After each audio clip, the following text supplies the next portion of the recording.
In this video, we're going to look at making a page of visual links, or basically pictures that are hot linked.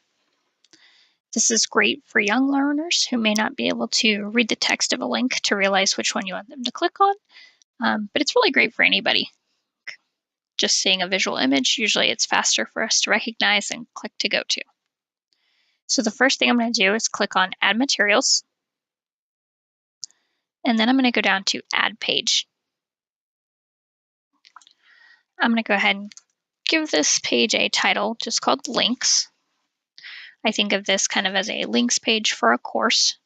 You might link a course textbook, websites that you have kids get onto a lot, resources for a certain time period. It's really up to you. From here, once I have the page title in, I'm going to go down to the rich text editor box. And I typically start by organizing with a table. And I like to use 2 columns and then as many rows as I need. So doing a 2x2 one today, I'm going to go ahead and insert that table, have my cursor in the first box in the table, and then I'm going to start inserting the picture first. So I'm going to go to Insert Content, Image or Media, and I already have them saved to my computer, so I'm going to go Attach File. And today I'm going to do the ABC one and the USD 475 one. So I'm going to click Open, and then it adds into the page. And right now it adds a space above the image, so I'm going to go ahead and delete that space. And then I'm going to click to select my image. And while it's selected, I'm going to click on the little icon that was there. And I'm going to change this first dimension box to 200. Leaving this one blank is going to make sure that this resizes to scale or proportionately. And then I'm just going to click Update. So you can see that it resized. It's still selected. While it's selected, I can go up and click on the little link icon up here. And I can either type in or paste the web address.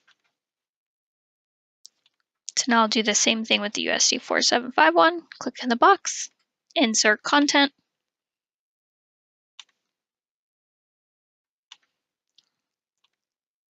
Open my picture up.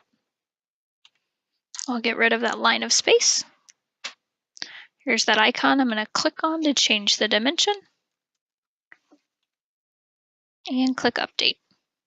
So I made them similar size-wise. Okay. It's still selected, so I can go ahead once again, click on that little link icon, and type in the web address, and then just click Insert. So now these are 2 hot linked images. I could keep going and add more images as I need to.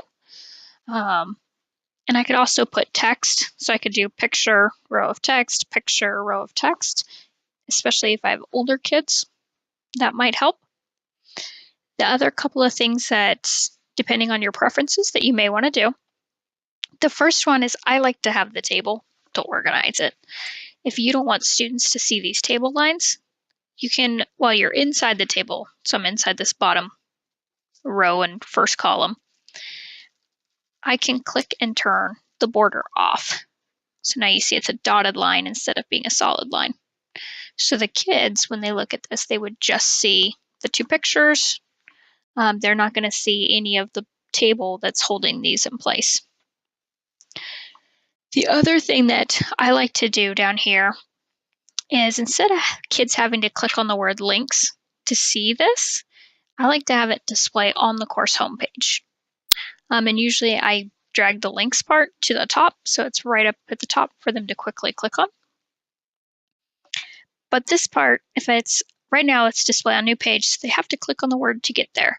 But if I click and turn this on, so it's basically, it looks like a little newspaper in color, you'll see it says display in line. So now when I hit create, it's visible right on the course homepage. They might see other materials you have below those links sitting here, but this is just right here ready to go for them. So now they can click on either image and it's going to pop them out to that page.